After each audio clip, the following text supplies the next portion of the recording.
Girl in the Ashes. Chapter 13.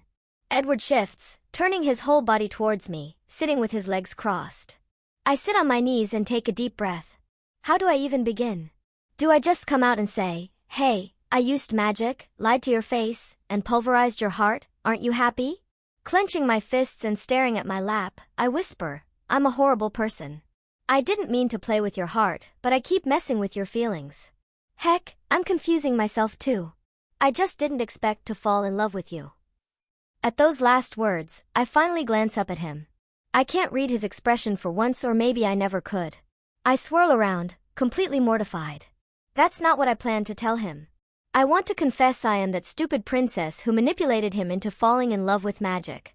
There's only silence and it irritates me. It's like an itch I can't reach, but after another minute Edward's arms wrap around me from behind. Suddenly, he's cradling me like a child. My blood pumps as I realize this is the closest I've been to him. I can hear his heartbeat and every breath he releases. Thank the Creator. You've been driving me mad. I wasn't sure what my feelings were and was certain that girl changed things, but I still love you. I tried to think of her this entire trip, yet you kept being annoyingly obstinate and cute. Ella, you're like a badger digging its burrow. You're absolutely exhausting. I jump out of his arms. Now wait just a second, pighead. Since when were you in love with me? Was this whole trip some kind of test? Of course, I am a complete hypocrite because this trip was a test for him too. I wanted to know if he liked me as me. However, there is more I need to tell him before he decides to dive right in. There was a reason I told him we couldn't be together after all when I paraded around as a princess. I guess it was a test, but not for you. And as for the first question, I stop him right there. Wait, hold on. Don't say anything else. I still need to unload before you decide anything. Edward jumps up, now inches above me. No, let me finish. You had plenty of time, and you cut me off. Well, you ruined a perfectly good confession by calling me a badger. Oh, like you didn't use pastries as a means of escape. The wave of awareness crashes into the two of us. I only used pastries as an excuse when I was the princess. My mouth twitches, wanting to say something, but nothing comes out. Edward brushes his bangs aside while he stares into the fire next to us. Crap. His eyes slowly gaze at me, but then he moves his hand to cover them. I'm right, aren't I? It was a wild guess, and I didn't want it to be true because that means you used magic.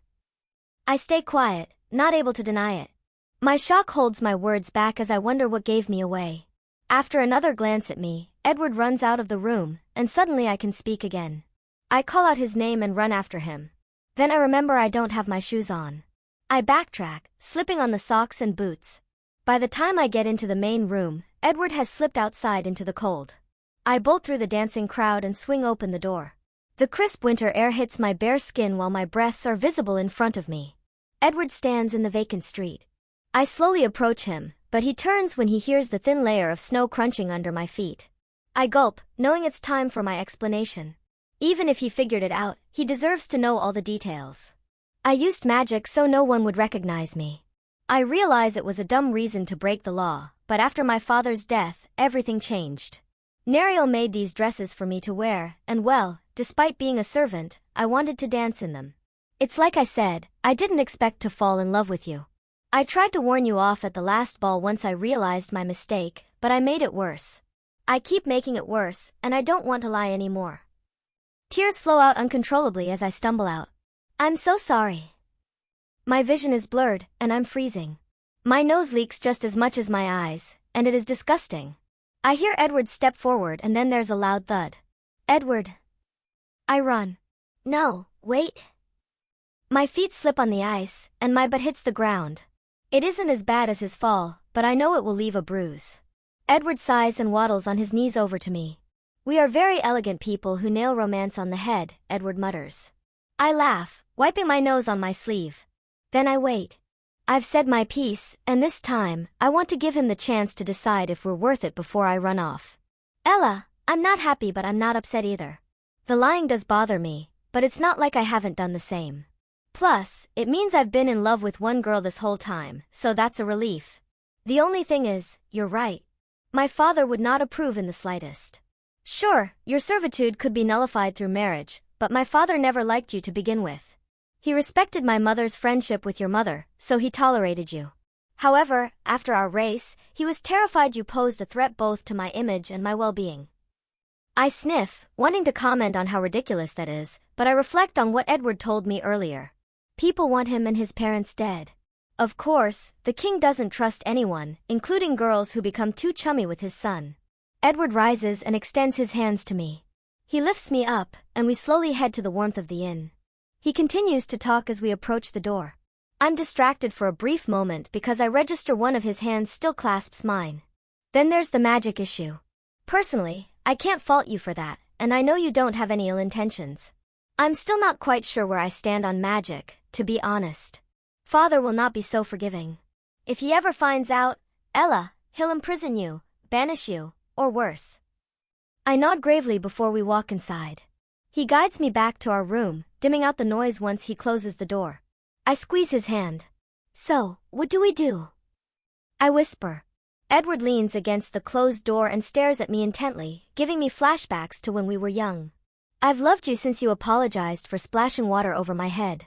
You admitted your flaws and made me realize mine. I don't want to let you go and see you marry someone else, but I also can't risk your life.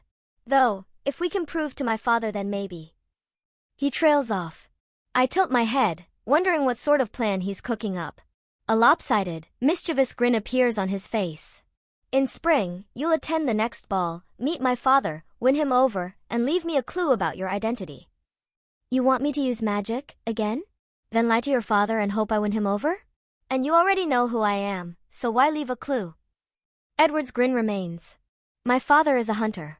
He'll want to know who you are just as much as me. I'll make a deal with him, and he'll accept even if it sounds crazy. My father has changed, but he's a romantic who fell in love at first sight. So, if you're willing to risk it, meet me in the spring. If it goes south, I'll do everything to protect you. If you don't show up, I'll know it's for the best. There's an unpleasant knot in my stomach. I can't think of another idea that will give us a chance. Running away is out of the question.